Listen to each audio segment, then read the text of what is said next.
Seaborne के अंदर bar chart को कैसे प्लॉट करते हैं?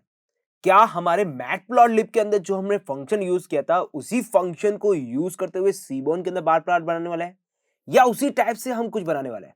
ये सारे क्वेश्चन का जवाब आज की इस पर्टिकुलर वीडियो के अंदर आपको मिलने वाला है। मैं गौरव प्रजापत आप सभी का स्वागत करता हूं WS क्यूब टेक में, जहां पे आज हम बात करने वाले हैं सीबॉर्न के जरिए बार प्लॉट को कैसे प्लॉट किया जाता है। सबसे पहले हम यहां पर बात करते हैं इसके सबसे बेसिक्स फंक्शन के बारे में, कैसे यहां पर प्लॉट किया जाता है। तो उसके लिए हमारे पास जो सबसे बेसिक्स आपके पास फंक्शन है वो है यहाँ पर SNS बार प्लॉट। ये आपके पास क्या करता है, बार प्लॉट को प्लॉट करता है। फिर इसके अंदर आपके पास दो पैरामीटर होना चाहिए जिसकी वजह से आपके पास बार प्लॉट बनेगा। जैसे कि आपके पास एक एक्स पैरामीटर हो गया, दूसरा वाई पैरामीटर हो गया। क्योंकि देखिए बार प्लॉट जो बनता है वो दो चीजों के कंपैरिजन से बनता है, तो हम यहाँ पे बार प्लॉट बनाएंगे दो चीजों के कंपैरिजन से। फिर है हमारे पास एक डेटा एट्रीब्यूट, इसको हमें यहाँ पे जरूरत पड़ती है। इस डेटा की हेल्प से हम क्या कर सकते हैं, यहाँ पे किसी भी डेटा सेट्स के ऊपर वर्क कर सकते हैं। डेटा सेट्स इसका मतलब डेटा फ्रेम के ऊपर हम वर्क करने वाले हैं। अब देखिए इसको कैसे प्लॉट करते हैं, क्या है इसके अंदर फंक्शंस और क्या क्या चीजें हम यहाँ पर दे सकते हैं इस फंक्शन के अंदर, वो सारी चीजों के बारे में बात करते हैं। तो उसके लिए चलते हैं जुपिटर नोटबुक के अंदर और सबसे पहले यहाँ पर एक हेडिंग बना लेते हैं। तो आज हम बार प्लॉट के बारे में बात कर रहे हैं, तो मैं बार प्लॉट के नाम से एक हेडिंग बना लेता हूँ। बार प्लॉट के नाम से मैंने एक हेडिंग बना ली है। इसमें जाएंगे हेडिंग, देन ओके, और ये मेरी एक हेडिंग बन चुकी है। इसके बाद में हम यहाँ पे क्या करने वाले हैं, हम यहाँ पे आपके पास जो भी लाइब्रेरीज हमें जरूरत है उन सारी लाइब्रेरीज को इंपोर्ट करेंगे। जैसे आपके पास हो गए यहाँ पर सीबॉर्न, मैटप्लॉटलिब, आपके पास नमपाई, पांडा, ये सारी लाइब्रेरीज की हमें रिक्वायरमेंट है। तो मैं सारी लाइब्रेरीज को क्या कर रहा हूँ, इंपोर्ट कर रहा हूँ। तो यहाँ पे सबसे पहले मैं यूज करूंगा इंपोर्ट कीवर्ड लगा के मैटप्लॉटलिब को। तो मैटप्लॉटलिब जो हमारी लाइब्रेरी है इसको मैं इंपोर्ट करूंगा। डॉट यहाँ पे उसका एक क्लास यूज करें, वो है आपके पास py प्लॉट क्लास। इसका एक एलियास बनाएंगे plt के नाम से, ये हमारे पास बन गया। देन मैं इंपोर्ट कर रहा हूं, किसको इंपोर्ट करूंगा, यहाँ पे सीबॉर्न को। तो यहाँ पे मैंने क्या सीबॉर्न को यूज किया है और इसका एक एलियास बनाते हैं SNS। उसके बाद में मैं यूज करूंगा इंपोर्ट किसको, पांडा को। तो मैंने यूज किया है पांडाज एज ए PD, ये मैंने यूज किया। ये तीन लाइब्रेरी अभी हमारे लिए इंपॉर्टेंट है। फिर नमपाई कहीं पे यूज होगी तो मैं उसको भी क्या करूंगा, इंपोर्ट करने वाला हूँ। पहले इसको रन करते हैं और ये हमारे पास क्या हो चुकी है, सक्सेसफुली इंपोर्ट हो चुकी है। इसके बाद में अब मुझे क्या करना है, सबसे पहले बार प्लॉट बनाना है। तो बार प्लॉट के लिए मुझे डेटा चाहिए और डेटा के लिए मुझे यहाँ पर डेटा फ्रेम चाहिए और बहुत सारा लार्ज अमाउंट में डेटा। तो लार्ज अमाउंट में जब हम डेटा चाहिए तो या तो आपके पास कहीं पे लार्ज अमाउंट डेटा है तो आप उसका यूज कर सकते हैं एज ए डेटा फ्रेम के रूप में, और यदि आपके पास डेटा नहीं है और एज ए प्रैक्टिस आपको यूज करनी है तो आप गिटहब से आप डेटा लेके आ सकते हैं। अब गिटहब से कैसे लेके आना है, तो आपको लिखना है सीबॉर्न डेटा सीट और उसके लिए आप यूज करेंगे गिटहब का। तो सीबॉर्न डेटा सीट गिटहब का ऊपर क्लिक करते ही आपके पास देखिए सबसे पहले आपके पास डेटा मिल जाएगा। इसके अंदर आपके पास बहुत सारा डेटा दे रखा है, बहुत सारी डेटा आपके पास CSV फाइल के अंदर है। उनमें से कोई भी आप CSV फाइल ले सकते हैं। जैसे मैं इस वाली CSV फाइल को लूंगा तो इसे आप डायरेक्टली क्या कर सकते हैं, डाउनलोड करके यूज भी कर सकते हैं और आप चाहें तो इसको ऑनलाइन भी यूज कर सकते हैं। अब देखिए ऑनलाइन आपको यूज करना डायरेक्टली अपने सिस्टम के अंदर, तो आप इस तरह से इस फंक्शन का यूज करते हुए आप करते हैं डेटा ले सकते हैं। तो जैसे मैं यहाँ पे यूज कर रहा हूँ और हमने यहाँ पे सीबॉर्न का एक शॉर्टकट नाम रखा है SNS। तो मैं SNS लूंगा और इसको एक वेरिएबल के अंदर क्या करूंगा, स्टोर करवा दूंगा ये पूरी डेटा शीट को। अब डेटा शीट तो मैंने ले ली है, डेटा शीट कौन सी ली है मुझे वो चूज करनी पड़ेगी। तो मैं एक काम करता हूँ, ये penguin.csv जो फाइल है हमारी, मैं इसको ले रहा हूँ यहाँ पर और इसको मैं यहाँ पे डाल रहा हूँ। एंड देन ये जो पिंगविन है इसी को हमें रखना है और इसको मैं एज ए स्ट्रिंग पास करवा रहा हूँ यहाँ पर और रन करते हैं। तो हमारे पास डेटा आ चुका है और देखिए मैं इसके अंदर वेर लगा के आपको प्रिंट कर रहा हूँ। तो देखिए ये हमारा सारा डेटा आ चुका है पिंगविन का नाम का। अब यदि मुझे सीट को देखना है तो मैं इसके ऊपर डबल क्लिक करूंगा तो ये देखिए मेरे पास एक पूरी प्रॉपरली जो सीट है वो यहाँ पर अवेलेबल है और जो कि मैं यूज कर चुका हूँ। तो ये रही हमारे पास यहाँ पे सीट आ चुकी है। अब मुझे इसका क्या करना है, बार प्लॉट करना है। तो मैं बेसिकली बार प्लॉट को प्लॉट कर सकता हूँ। कैसे करेंगे, तो उसके लिए सबसे पहले SNS लगाना है क्योंकि ये आपके पास सीबॉर्न का फंक्शन है और यहाँ पे फंक्शन का नाम है बार प्लॉट, ये आपको लगाना है। बार प्लॉट लगाएंगे। अब बार प्लॉट के अंदर आपको दो डेटा देना है। पहला डेटा एक्स एक्सिस का होगा, दूसरा डेटा आपका वाई एक्सिस का होगा। अब एक्स एक्सिस का डेटा देना है तो x इज इक्वल टू, यहां पे आप यूज कर सकते हैं x इज इक्वल टू और आपको देना है किसका डेटा। जैसे मैं यूज करूंगा ये जो आइसलैंड है, इसको मैं एक्स एक्सेस के अंदर रखूंगा, तो मुझे यहाँ पे क्या करना पड़ेगा, आइसलैंड जो है उसका डेटा देना पड़ेगा। तो मैंने आइसलैंड डेटा दे दिया है, लेकिन ये कौन से डेटा फ्रेम से आया है उस डेटा फ्रेम का नाम देना पड़ेगा। तो मैं यहाँ पे यूज करूंगा var.iceland। तो ये var.iceland यूज करने पर क्या हुआ है कि ये मुझे बता रहा है कि आपके पास किसका डेटा है। यहाँ पर ये आपके पास किसका है, var जो डेटा सीट है उसका डेटा है। अब नेक्स्ट हम यहाँ पे देखिए अगला जो डेटा है, मतलब दो डेटा के बीच में कंपेयर करने वाले हैं। तो मैं यहाँ पे क्या करने वाला हूँ, ये जो बिल जो लेंथ है इसका मैं यहाँ पे करने वाला हूँ, बार चार्ट बनाने वाला हूँ। तो मैंने x इज इक्वल टू दिया, कॉमा लगा के मैं y इज इक्वल टू भी दूंगा, ये मैंने दे दिया। लेकिन इसको मैंने किसका डेटा देना है, तो मैंने दिया है var डॉट का, ये मैंने यहाँ पे यूज किया है var डॉट, और मैंने इसको दे दिया है। ये दो डेटा मैंने दे दिया है, जिसके थ्रू मैं क्या करूंगा, यहाँ पे बार प्लॉट को प्लॉट करूंगा और इसको देने के बाद रन करता हूं। तो देखिए यहाँ पर मेरे पास उसका क्या बन चुका है, यहाँ पे बार ग्राफ बन चुका है। देखिए इस डेटा सीट को देखेंगे, यदि मैं आपको डेटा सीट को दिखाऊं तो इसके अंदर देखिए आपके जो आइसलैंड है, इस आइसलैंड के अंदर आपके पास नेम दे रखे हैं कि कौन कौन से आइसलैंड है। ये देखिए पिंगविन के जो आपके पास यहाँ पे आपके जो आइसलैंड के अनुसार जो आपके पास हाइट विड्थ लेंथ जो होती है, जैसे ये देखिए आपके पास उसकी लेंथ देखी है, बिल लेंथ तो देखिए है, आपके पास फ्लिपर लेंथ देती है, बॉडी मास दे रखा है और उनका सेक्स दे रखा है। तो ये उनके बारे में बताता है। देन स्पीसीज के बारे में दे रखा है कि कौन सी स्पीसीज से है। तो यदि आप क्या कर रहे हैं, इस डेटा सीट का आप क्या कर रहे हैं, बार ग्राफ बना रहे हैं और जिसके बीच में बना रहे हैं तो आपको उसको देख जाएगा। तो यहाँ पे देखिए आपके पास अलग अलग आइसलैंड दे रखे हैं और इस अलग अलग आइसलैंड के अंदर मैं जो बिल का लेंथ है, अभी मैं आपको ऊपर लेके चलता हूं वापस।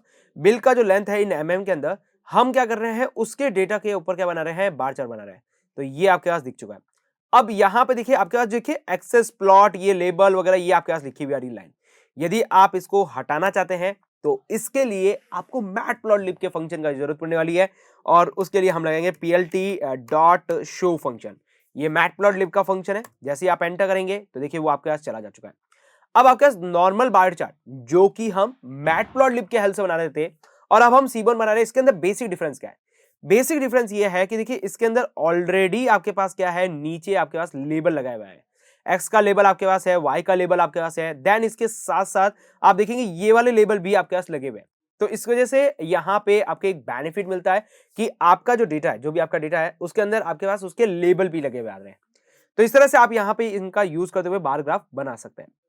अब जैसे मैं क्या कर रहा हूं, ये जो वैर वैर दो बार लगा रहा हूं, इस वैर को नहीं लगाना चाहता, मैं डायरेक्टली काम करवाना चाहता हूं।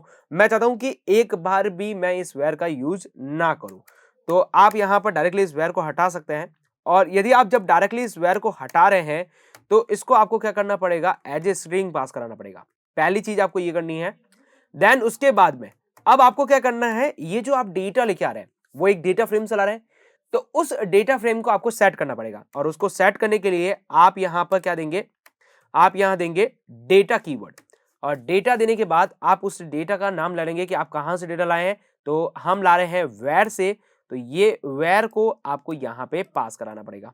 देन आप यहां पर रन करेंगे तो अब भी आपका जो प्रोग्राम है वो चल रहा है, आपका ग्राफ जो है वो शो हो रहा है। अब आपको देखिए यहां पे वो जो वेर है वो वेर नहीं लगाने पड़ा, आप डायरेक्टली क्या कर पा रहे हैं, इसके ऊपर वर्क कर पा रहे हैं। तो इस तरह से आप क्या देख पा रहे हैं कि आपका जो ग्राफ है वो बन चुका है।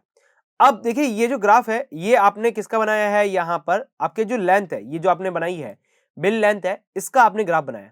लेकिन अब आप चाहते हैं कि ये जो ग्राफ है ये अलग अलग जो बना हुआ है आपके पास, जैसे अलग अलग आइसलैंड का बना हुआ है, लेकिन मैं इनका और पार्टीशन करना चाहता हूं, क्योंकि ये जो ग्राफ बना है वो आपके पास मेल और फीमेल सबका मिलके बना है। जैसे यदि आप यहां पर देखेंगे तो ये आपके पास क्या कर रहा है, ये आइसलैंड वर्सेस आपके पास क्या बन रहा है, बिल लेंथ के बीच में ग्राफ बना हुआ है। लेकिन अब आप चाहते हैं कि नहीं, इसको और पार्टीशन करें, इसके अंदर हम मेल और फीमेल दोनों को अलग अलग ग्राफ बनाएं, एक आइसलैंड के लिए, फिर दूसरा आइसलैंड के लिए, फिर तीसरा आइसलैंड के लिए। तो ये आप कर सकते हैं। उसके लिए आप क्या करेंगे, उसके लिए आपको देना पड़ेगा एक यहां पर पैरामीटर, पैरामीटर है ह्यू पैरामीटर। ह्यू देंगे आप यहां पर, और ह्यू के अंदर आपको देना है उसका नाम, उस कॉलम का नाम जिसके थ्रू आप क्या करना चाह रहे हैं, इसको अलग अलग करने वाला है, मतलब डिफरेंशिएट करने वाला है। तो मैं यहां पे दूंगा इस सेक्स को, ये दिया मैंने यहां पर। देन मैं इसको रन करवाता हूं तो देखिए अब आपका ग्राफ यहां पे, जैसे यहां पे मैं बात करूं इसके लिए, तो इसमें मेल और फीमेल का ग्राफ अलग हो चुका है। यदि आपको देखना है कि यदि मैं इसको कंबाइन रखता था, जैसे मैंने हुई पैरामीटर आपके पास नहीं दिया था, उससे पहले मैं यहां पे बात करूं तो ये ग्राफ कैसा दिखता था, तो ये ग्राफ पहले कुछ इस तरह से आपको शो हो रहा था, जिसके अंदर आपके पास कंबाइंड ग्राफ बन रहा था, जिसके अंदर आपके पास ये जो आप देख रहे हैं इस आइसलैंड के लिए, तो इस आइसलैंड के अंदर दोनों जो ग्राफ थे वो मिक्स थे, जो आप ये मेल और फीमेल का दोनों देख रहे हैं। अब मैंने क्या किया, इसके अंदर मेल और फीमेल को अलग अलग कर दिया, ताकि हमें यहाँ पे पता चल सके कि इसमें से मेल कितने हैं और फीमेल कितने हैं, पेंगुइन के अंदर मेल फीमेल कितने हैं वो आप यहाँ पर देख सके। तो बेसिकली आप ह्यूई पैरामीटर देते हुए क्या कर सकते हैं, इनको डिफरेंशिएट कर सकते हैं, जैसे कि आप यहाँ पर देख रहे हैं। अब नेक्स्ट इसके अंदर एक और पैरामीटर के अंदर बात करें, इसके अंदर आपके पास आता है ऑर्डर। ऑर्डर पैरामीटर के थ्रू आप क्या कर सकते हैं कि ये जो ग्राफ है, इन ग्राफ को आप चेंजेस कर सकते हैं। जैसे अभी आप इसका ऑर्डर देखेंगे तो सबसे पहले आपके पास टंगस्टन है, फिर बिस्को है और उसके बाद क्या है, ड्रीम है आपके पास यहाँ पर। तो यदि आप यहाँ पर चाहते हैं कि आपका ये जो डेटा है ये आगे पीछे हो जाए, यदि आप चाहते हैं कि नहीं मुझे ड्रीम आगे लाना है, टंगस्टन पीछे लाना है, बिस्को भी आप यहाँ पर रखना है या कहीं और शिफ्ट करना है, तो बेसिकली आप ऐसा कर सकते हैं। आप इनको एक ऑर्डर पैरामीटर देते हुए ऑर्डर कर सकते हैं इसको। अब जैसे मैं यहाँ पे क्या दूंगा, तो यहाँ पे मैं क्या करूंगा, सबसे पहले एक वेरिएबल बनाऊंगा। तो मैंने यहाँ पर ऑर्डर नाम से मैंने क्या किया है, यहाँ पर वेरिएबल बना रहा हूँ ऑर्डर अंडरस्कोर 1 के नाम से, और इसके अंदर मैं ऑर्डर सेट करूंगा। अब ऑर्डर सेट क्या क्या कर सकते हैं, तो देखिए सबसे पहले आपके पास ये है, उसके बाद आपके पास विस्को है, इसके बाद में आप देखेंगे तो आपके पास क्या है, यहाँ पर आपके पास ये है। तो इनमें से आपको जो ऑर्डर देना है वो आप दे सकते हैं। तो ये जो मैं ऑर्डर पैरामीटर है, इनके नाम पहले मैं सेट कर लेता हूँ। ये मैंने ऑर्डर पैरामीटर दिया, देन उसके बाद में तो आप यहाँ पर सबसे पहले मैं क्या रखूंगा, ड्रीम रखूंगा। तो DREAM ड्रीम रखा मैंने। देन उसके बाद में मैं नेक्स्ट देना चाहूंगा किसको, यहाँ पर आपके पास इसको ट्रांस को, तो ट्रांसन्स, एंड देन उसके बाद में अब मैं दूंगा आपके पास बेस को। तो ये मैंने यहाँ पे दे दिया। अब मुझे यहाँ पे क्या करना है, इनको चेंज करना है। तो मैं यहाँ पर पैरामीटर दे सकता हूँ ऑर्डर पैरामीटर का। तो यदि मैं यहाँ पे बात करूँ इनके ऑर्डर पैरामीटर के बारे में, तो आप यहाँ पर क्या करेंगे, इधर जाएंगे, देन आप यहाँ पर ऑर्डर पैरामीटर दे सकते हैं। तो उसके लिए आपको देना है ऑर्डर कीवर्ड। तो यहाँ पर मैं दे रहा हूँ order and then equal to, और उसके बाद में मैं दूंगा ऑर्डर, वापस फिर से ऑर्डर अंडरस्कोर 1, ये मैंने यहाँ पे पास करा है। देन मैं रन करता हूँ। तो देखिए सबसे पहले आपके पास क्या है, ये वाला नाम है, तो आपके पास आ चुका है। देन आपके पास दूसरा, देन तीसरा आ चुका है। लेकिन यदि आप सीक्वेंस देखेंगे तो सबसे पहले आपका टंगस्टन, विस्कोस एंड ड्रीम है, तो वो आपके पास क्या हो चुका है, यहाँ पर चेंजेस हो चुका है। तो इस तरह से आप क्या कर सकते हैं, इन ऑर्डर को यहाँ पर चेंजेस कर सकते हैं। अब हम क्या करने वाले हैं कि यहाँ पे आप जो ग्राफ देख रहे हैं, इस ग्राफ के अंदर आपके पास क्या है, आपके पास मेल ग्राफ जो है वो आगे है और फीमेल ग्राफ जो है वो पीछे है। अब आप चाहते हैं कि नहीं, आपके पास जो फीमेल ग्राफ है वो आगे आ जाए और मेल जो ग्राफ है वो पीछे आ जाए, तो आप बेसिकली उस ग्राफ को यहाँ पर चेंजेस कर सकते हैं। लेकिन इसके लिए हमें यहाँ पर एक चीज का ध्यान रखना पड़ेगा, ये पैरामीटर आए किसकी वजह से है। तो ये पैरामीटर आपके पास आए हैं हुई की वजह से, मतलब ये जो हुई है ये आपके पास इसकी वजह से आपके पास यहाँ पर मेल और फीमेल के अंदर आपने डिफरेंशिएट किया है। अब मैं क्या दूंगा, इसी हुई पैरामीटर को ऑर्डर दूंगा कि आप इस ऑर्डर के हिसाब से आप क्या करें, इसे चेंज कर दें। तो जैसा कि मैं यहाँ पे करना चाह रहा हूं, तो इसके लिए मैं क्या दूंगा, सबसे पहले आपके पास हुई दूंगा, देन अंडरस्कोर, और उसके बाद मैं दूंगा ऑर्डर पैरामीटर। तो देन ऑर्डर दिया, देन इक्वल टू, उसके बाद मैंने एक लिस्ट बनाई। लिस्ट के अंदर जैसे मैं क्या चाह रहा हूं यहाँ पर कि फीमेल पहले आ जाए, तो उसके लिए यहाँ पर फीमेल दूंगा। जैसे कि यहाँ पर सबसे पहले मैंने क्या दिया, फीमेल दिया। देन उसके बाद में मैंने यहाँ पे क्या दिया है, मेल दे दिया है यहाँ पर। अब देखिए यदि इसके बाद में आपके पास एक से ज्यादा पैरामीटर आपको मिलते हैं तो ये आपके लिए यहाँ पर बेनिफिशियल रहेगा। और मैं इसको रन करता हूं तो देखिए आपके पास क्या हो चुका है, फीमेल आगे आ चुका है, मेल आगे आ चुका है। देखिए अब मैं यहाँ पे सबसे एक इंपॉर्टेंट चीज बताने वाला हूं। वो चीज ये इंपॉर्टेंट है कि यदि आप यहाँ पर मैटप्लॉटलिब से बार ग्राफ बनाने जाते हैं, तो मैटप्लॉटलिब के अंदर बार ग्राफ बनाते वक्त आपके पास सिंपल से बार ग्राफ बनते हैं, और यदि उसके अंदर मल्टी बार ग्राफ आपको बनाना होता है तो आपको एक प्रोसेस को फॉलो करना पड़ता है, उसके बाद में वो मल्टी बार ग्राफ आपको बना के देते हैं। उस प्रोसेस को यदि आप कहीं पे मिस्टेक कर देते हैं तो वो बार ग्राफ एक दूसरे के बार ग्राफ के ऊपर सुपर इंपोज हो जाते हैं। तो यहाँ पे जब हम सीबॉन का यूज कर रहे हैं तो सीबॉन के अंदर केवल और केवल मुझे एक पैरामीटर को पास करवाना पड़ रहा है, जिसकी हेल्प से मुझे यहाँ पर मल्टीपल बार ग्राफ देखने को मिल रहा है। जैसे मेल और फीमेल का मुझे अलग अलग बार ग्राफ देखने को मिल रहा है। तो ये आपके पास एक बेनिफिट है आपके पास मैटप्लॉटलिब की कंपैरेटिवली सीबॉन को यूज करने पर, जैसे कि आप यहाँ पर देख पा रहे हैं। तो ये हमने यहाँ पर क्या समझा कि आपके पास यदि मल्टीपल बार ग्राफ बनाने हैं तो आप डायरेक्टली सिंपल सा एक पैरामीटर देते हुए आप उसके ऊपर क्या कर सकते हैं, वर्क कर सकते हैं। अब देखिए नेक्स्ट इसके और पैरामीटर को समझते हैं यहाँ पर। अब नेक्स्ट पैरामीटर है आपके पास CI, CI मतलब आपके पास कॉन्फिडेंशियल इंटरवल जो होता है, जैसे ये आप यहाँ पर बीच में एक लाइन देख रहे हैं, ये आपके पास क्या कर रहा है, इंटरवल को शो कर रहा है आपके पास। इस इंटरवल को यदि आपको कम ज़्यादा करना है, मतलब बढ़ाना है या स्मॉल करना है, तो आप बेसिकली कर सकते हैं। उसके लिए आपको यहाँ पे CI पैरामीटर देना पड़ेगा। CI पैरामीटर के अंदर आप वैल्यू दे सकते हैं। आप यहाँ पर वैल्यू 0 से लगाकर 100 के बीच में दे सकते हैं। जैसे मैंने यहाँ पे 10 पास कराया, तो ये देखिए आपके पास काफ़ी छोटे हो गए हैं। यदि मैं यहाँ पे 1 पास करवाता हूँ, तो ये आपके पास ऑलमोस्ट डाउन हो चुके हैं। और यदि मैं इसके अंदर 90 पास करवा देता हूँ, एंटर कराता हूँ, तो देखिए काफ़ी बड़े हो चुके हैं। और इसके अंदर आप यहाँ पर 100 पास करवा सकते हैं और रन करवाएँगे, तो देखिए आपके पास काफ़ी फुल दिखाई दे रहा है। इस तरह से आप यहाँ पर इसको एडजस्ट कर सकते हैं। अब जैसे मैं यहाँ पे 200 करने की कोशिश करूँ, तो ये आपके पास एक एरर आएगा, क्योंकि इसके अंदर जो आप रेंज दे रहे हैं वो 0 से लेके 100 के बीच की आपके पास यहाँ पर रेंज होती है। तो बेसिकली आप जब यहाँ पे 100 देते हैं, तो ये जो आपके पास सर्टिफिकेट इंटरेस्ट इंटरवल है वो आपको यहाँ पर दिखाता है। इसके अंदर आपको कम करना है, तो आप यहाँ पर 0 से लेके 100 के बीच में आपको जो भी रेंज देनी है, वो रेंज आप इसमें दे सकते हैं। नेक्स्ट अब हम बात करते हैं यहाँ पे, अब एनबॉट के बारे में बात करते हैं। तो एनबॉट भी आपके पास क्या करता है, इनकी साइज से रिलेटेड है। तो मैं यहाँ पे n अंडरस्कोर यहाँ पे बोर्ड पैरामीटर देता हूँ और इसके अंदर वैल्यू दे देता हूँ, जैसे कि यहाँ पर 3 एंड रन करता हूँ, तो देखिए आपके पास ये भी काफी अब स्मॉल कर देता है। देन यदि मैं यहाँ पे 2 एंटर करूँ, तो देखिए ये उसके अकॉर्डिंग आपके पास यहाँ पर गैप देता है। मतलब आप क्या करते हैं, ये जो आप इंडेक्स है, कॉन्फिडेंशियल इंटरवल चल रहा है, इस इंटरवल को यदि आपको यहाँ पर गैप के साथ दिखाना है, तो आप यहाँ पर एनबोर्ड का यूज कर सकते हैं। तो बेसिकली ये कुछ पैरामीटर होते हैं जिनकी हेल्प से आप अपने बार ग्राफ को शो करवा सकते हैं। अब नेक्स्ट हम बात करते हैं इसके ओरिएंटेशन के बारे में। ओरिएंटेशन का मतलब है कि अभी जो आप यहाँ पर देख रहे हैं, ये आपके पास कैसा है, वर्टिकली आपको दिखाई दे रहा है। यदि आप इसे हॉरिजॉन्टली करना चाहते हैं, तो बेसिकली आप इसे हॉरिजॉन्टली कर सकते हैं।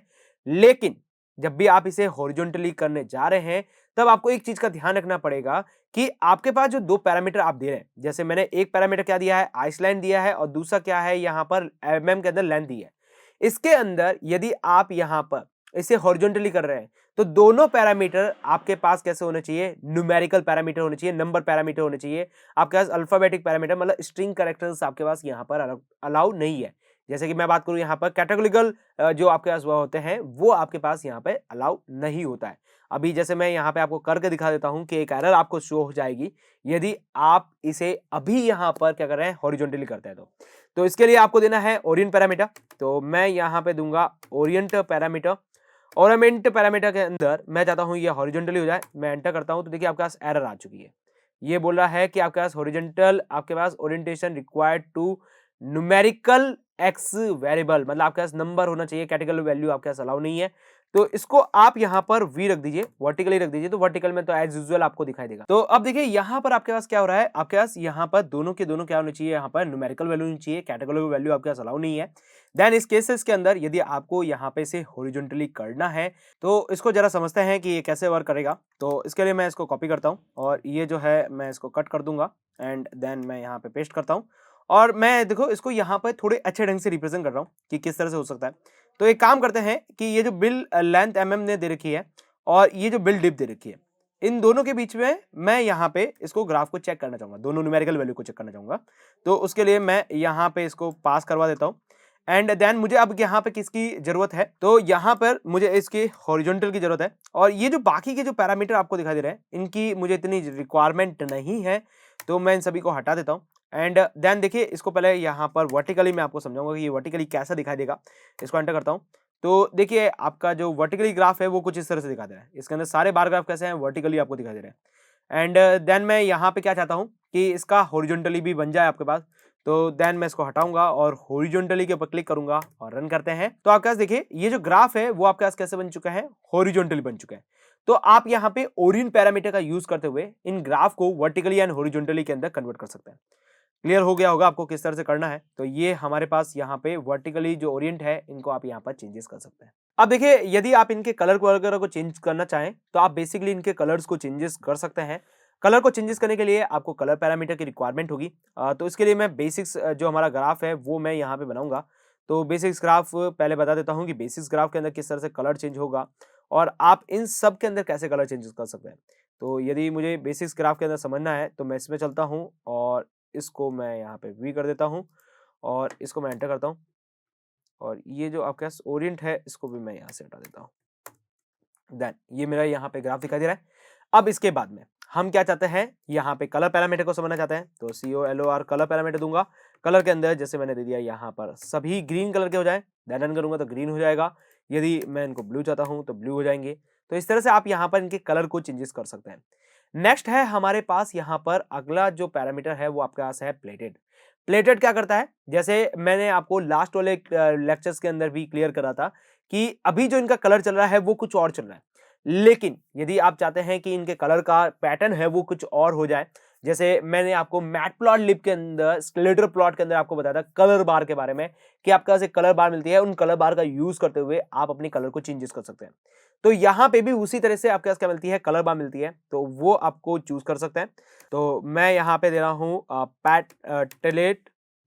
अब देखिए पैटलेट के अंदर आप कौन-कौन से कलर पैरामीटर को दे सकते हैं, मतलब कौन-कौन से कलर आपके पास यहाँ पे कलर बार के अंदर मिलते हैं, वो आपको देखना है। तो आप यहाँ पे क्या करें, ए डालें। यदि आप ए डालें, कुछ भी वर्ड डाल दीजिए ताकि आपके पास क्या आएगी, एक एरर आएगी और वो आपको समझाएगा कि यहाँ पे आप कौन-कौन से कलर बार कर सकते हैं। आपको एक कंप्लीट एक लिस्ट मिलने वाली है। जैसे मैं इसको रन करता हूँ, तो अभी मेरे पास एक कंप्लीटली लिस्ट मिल चुकी है कि आप इनमें से कोई भी कलर को चूज कर सकते हैं। अब ये देखिए आपके पास एक बहुत बड़ी कलर की लिस्ट है। इनमें से आपको जो आपको चूज करना है वो आप यहाँ पे चूज कर सकते हैं। जैसे मैं इस बार क्या करने वाला हूँ, इस कलर लिस्ट को चूज करने वाला हूँ। तो मैंने इस कलर लिस्ट को चूज किया और ये आपको क्या करना है, इस ए की जगह पास ऑन करा देनी है एंड देन आप इसे रन करेंगे तो देखिए अब आपका कलर उसके अकॉर्डिंग यहाँ पर चेंजेस हो चुका है। तो इस तरह से आप अपने जो कलर है उनको यहाँ पर चेंजेस कर सकते हैं। अब हम बात करते हैं हमारे अगले पैरामीटर के बारे में। इसको मैं यहाँ से रिमूव कर देता हूँ। अगला पैरामीटर है हमारे पास यहाँ पर सैचुरेशन। सैचुरेशन क्या करता है कि इसके अंदर जो आप यहाँ पर हार्डनेस देख रहे हैं, इनको यहाँ पे क्या करता है, लाइट कर देता है। जैसे मैं रन करता हूँ तो अभी यहाँ पे क्या है, आपके पास डार्क है। यदि आप इसके कलर को ब्लर करना चाहते हैं थोड़ा सा, तो आप यहाँ पर सैचुरेशन का यूज कर सकते हैं। अब देखिए सैचुरेशन आपको देना है, सैचुरेशन मैं यहाँ पे दे रहा हूँ और सैचुरेशन के अंदर आपको वैल्यू देनी है। वैल्यू आपके पास जैसे मैं 0.3 दे रहा हूँ और रन करता हूँ तो देखिए काफी लाइट हो चुका है। देन यदि मैं यहाँ पे 1 का यूज करूँ तो देखिए ये आपके पास काफी 1 के अप्रॉक्स आ चुका है। 10 आप यूज करेंगे, देखिए उसके अकॉर्डिंग आपके पास आ चुका है। तो यदि आप किसी चीज को यहाँ पे ब्लर करना चाहते हैं तो आप बेसिकली सैचुरेशन का यूज कर सकते हैं। देन उसके बाद में है देखिए आपके पास जो एरर है, एरर मतलब ये जो मैं आपको बता रहा था, ये आपके पास दिख रहे हैं आपको, ये आपके पास यहाँ पे एरर आपके पास है। इनको आपको क्या करना है, कलर चेंज करना है या इनकी विड्थ को जरा चेंज करना है तो आप यहाँ पे बेसिकली कर सकते हैं। कैसे करेंगे, इसके लिए आपको देना है एरर कलर। तो यहाँ पे मैं एरर कलर दूंगा और एरर कलर के अंदर आपको जो भी कलर देना है वो आप यहाँ पर दे सकते हैं कि जैसे मैं यहाँ पे एरर कलर के अंदर ग्रीन दूंगा, एंटर करूंगा तो देखिए आपके पास ग्रीन कलर हो चुका है। यदि मैं यहाँ पे येलो करता हूँ, एंटर करता हूँ तो देखिए आपके पास येलो कलर हो चुका है। तो इस तरह से आप यहाँ पे क्या दे सकते हैं, एरर कलर दे सकते हैं। यदि आपको इसकी विड्थ को बढ़ाना है तो आप एरर की विड्थ को बढ़ा सकते हैं। इसके लिए आप यहाँ पे देंगे एरर विड्थ और एरर विड्थ के अंदर मैं दे देता हूँ 12, एंटर करता हूँ तो देखिए आपके पास एरर की जो विड्थ है वो बढ़ चुकी है। यदि मैं 10 करता हूँ तो देखिए उसके अकॉर्डिंग आपके पास एरर की विड्थ आपको दिखाई दे रही है। तो इस तरह से आप यहाँ पर एरर विड्थ को चेंजेस कर सकते हैं। अब देखिए मैं इस एरर विड्थ को हटा देता हूँ क्योंकि मैं अगला पैरामीटर आपको समझा रहा हूँ, उसके लिए एरर विड्थ काफी ज्यादा बड़ी हो जाएगी और इसका कलर मैं वापस यहाँ पे बी से ब्लू कर देता हूँ। ये ब्लू कलर काफी सही दिख रहा है। देन उसके बाद में यहाँ पे आप क्या कर सकते हैं, इसके ऊपर कैप ला सकते हैं। कैप का मतलब यहाँ पर आपको एक लाइन शो करेगा, वो लाइन आपको शो करेगा एंड पॉइंट को, तो वो लाइन आप लेके आ सकते हैं। उसके लिए आपको यूज करना पड़ेगा कैप के बारे में कि मुझे कैप की जो साइज है वो इंक्रीज करनी है। अभी यहाँ पे कैप की साइज क्या है, 0 है। आप इस कैप की साइज को इंक्रीज कर सकते हैं। तो मैं यहाँ पे क्या दूंगा, कैप साइज दूंगा और कैप साइज के अंदर जैसे मैं 1 डाल देता हूँ, एंटर करता हूँ तो देखिए यहाँ पर काफी कैप आ चुकी है बड़ी। यदि मैं 0.5 डालूंगा, एंटर करूंगा तो देखिए आपके पास नॉर्मल सी कैप आ चुकी है। देखिए इसके ऊपर और नीचे दोनों तरफ कैप आ गई है, ऊपर नीचे दोनों तरफ कैप आ चुकी है। तो इस तरह से कैप बना सकते हैं। कैप का यूज हमने कब किया था, जब हम बॉक्स प्लॉट पढ़ रहे थे मैटप्लॉटलिब के अंदर, तब हमने कैप के बारे में पढ़ा था कि कैप क्या होती है। वहां पे हमने बॉक्सेस बनाई थी, बॉक्सेस के बाद में आपके पास यहाँ पे उसके वेजेस बनाए थे, देन उसके बाद में हमने उसकी कैप्स भी बनाई थी। तो इस तरह से हमने उसके वहां पे भी कैप प्लॉट करा था, तो वहां से आप यहाँ पर कैप प्लॉट देख सकते हैं। अब मैं इसको यहाँ से हटा देता हूँ क्योंकि अब मुझे इसकी रिक्वायरमेंट नहीं है। देन मैंने इसको शो किया तो ये आपके पास कुछ इस तरह से दिखेगा। अभी देखिए जो आपका बार ग्राफ दिखाई दे रहा है वो दोनों के दोनों कैसे दिख रहे हैं, अलग अलग दिखाई दे रहे हैं। जैसे मेल का ग्राफ अलग है, फीमेल का ग्राफ अलग है और जब हम बेसिक्स बार ग्राफ पढ़ रहे थे मैटप्लॉटलिब के अंदर और हम जब दो बार ग्राफ एक साथ बना रहे थे, तो दोनों के दोनों बार ग्राफ क्या हो रहे थे, आपके पास सुपर इंपोज हो रहे थे, मतलब एक के ऊपर एक आ रहे थे, ताकि आपको उनके बीच में कंपैरिजन दिखाई दे रहा था। इसी तरीके से आप यहां पे भी एक के ऊपर एक ग्राफ को शो करवा सकते हैं। कैसे करवाना है, तो उसके लिए आप यहां पे देंगे डोगी पैरामीटर। तो मैं यहां पे दूंगा DODGE, ये दूंगा, देन एंटर। इसके बाद में आप यहां पे देना है ट्रू एंड फॉल्स। तो मैं यहां पे दूंगा ट्रू और ट्रू देके एंटर करता हूं। तो देखिए अभी आपके पास कोई फर्क नहीं पड़ रहा है क्योंकि आपके पास ऑलरेडी है। और यदि मैं यहां पे फॉल्स कर देता हूं, एंटर करता हूं, तो देखिए ये एक दूसरे के ऊपर सुपर इंपोज हो चुका है। मेल फीमेल आपके पास आगे पीछे आ चुके हैं, इस तरह से आपको यहां पर दिखाई दे रहे हैं। तो यदि आप इसे हटा देते हैं डायरेक्टली तरीके से, तो ये बार ग्राफ आपको दोनों अलग अलग आपको इस तरह से दिखाई देंगे। अगला है यहाँ पर आपके पास अल्फा पैरामीटर। तो मैं एक काम करता हूँ, उसको समझने के लिए पहले सैचुरेशन को थोड़ा बढ़ा देता हूँ, एंटर करता हूँ। तो देखिए सैचुरेशन को बढ़ा दिया है मैंने, इसको थोड़ा और बढ़ा देते हैं, एंटर करते हैं। तो ये आपका सैचुरेशन बढ़ चुका है। अब अगला है यहाँ पे अल्फा पैरामीटर। अल्फा पैरामीटर के बारे में हम पहले भी डिस्कस कर चुके हैं। जब हम मैटप्लॉटलिब पढ़ रहे थे तब भी मैं आपको अल्फा पैरामीटर के बारे में बताया था कि यदि आपको ग्राफ को आपको ब्लर करना है, मतलब यहाँ पे थोड़ा लाइट करना है, तो आप अल्फा पैरामीटर दे सकते हैं। अब अल्फा पैरामीटर कैसे देना है, तो अल्फा आपको यहाँ पे लिखना है। अल्फा लिखने के बाद आप इसको जितना देना चाहे, जैसे 0.5 मैं यहाँ पे अल्फा दूंगा, एंटर करूंगा, तो देखिए आपका जो ग्राफ है वो यहाँ पे कितना हो गया, लाइट हो चुका है। यदि मैं इसको 9 कर देता हूँ, एंटर करता हूँ, तो ये काफी ज्यादा सही लग रहा है। यदि इसको लाइट चाहिए 7 कर दीजिए आप यहाँ पर, तो इस तरह से आप इसे चेंजेस कर सकते हैं। अब आप चाहें तो इसके अंदर आप यहाँ पर ग्रिड को दिखा सकते हैं, और ग्रिड को दिखाने के लिए आप ग्रिड का यूज कर सकते हैं। और यदि आप मैटप्लॉटलिब के ग्रिड को यूज नहीं करना चाहते हैं, यहाँ पे आपका सीबॉर्न के अंदर भी ग्रिड है जिनका आप यूज कर सकते हैं। तो उसको कैसे करना है, SNS आपको लगाना है, SNS डॉट, और ये सब कहाँ लगेगा, सबसे ऊपर लगेगा। SNS डॉट यहाँ पे देना है आपको सेट, SNS डॉट सेट देना है, और सेट के अंदर आपके पास जाएगा स्टाइल पैरामीटर। तो मैं यहाँ पर दूंगा आपके पास स्टाइल पैरामीटर, और स्टाइल पैरामीटर के अंदर मैं जो ग्रिड बनाने वाला हूँ वो यूज करूंगा डार्क ग्रिड का, और रन करूंगा। तो देखिए इस तरह से पीछे से मेरे पास क्या बन जाएगा, डार्क ग्रिड बन जाएगा। इस डार्क ग्रिड के अंदर आप यहाँ पर डार्क का यूज करेंगे, तो देखिए आपका एकदम पूरा डार्क बन जाएगा। और यदि आप डार्क ग्रिड का यूज करना चाहेंगे तो डार्क ग्रिड भी आपके पास बन जाएगा। जैसे GRID ग्रिड का यूज करें, आप यहाँ पर एंटर करें, तो देखिए आपका एक बहुत अच्छा डार्क ग्रिड भी बन जाएगा। तो इस तरह से आप क्या कर सकते हैं, अपने ग्राफ को मॉडिफाई कर सकते हैं। तो आई होप सो क्लियर समझ में आ गया होगा कि किस तरह से बार प्लॉट सीबॉर्न की हेल्प से बनाया जा सकता है।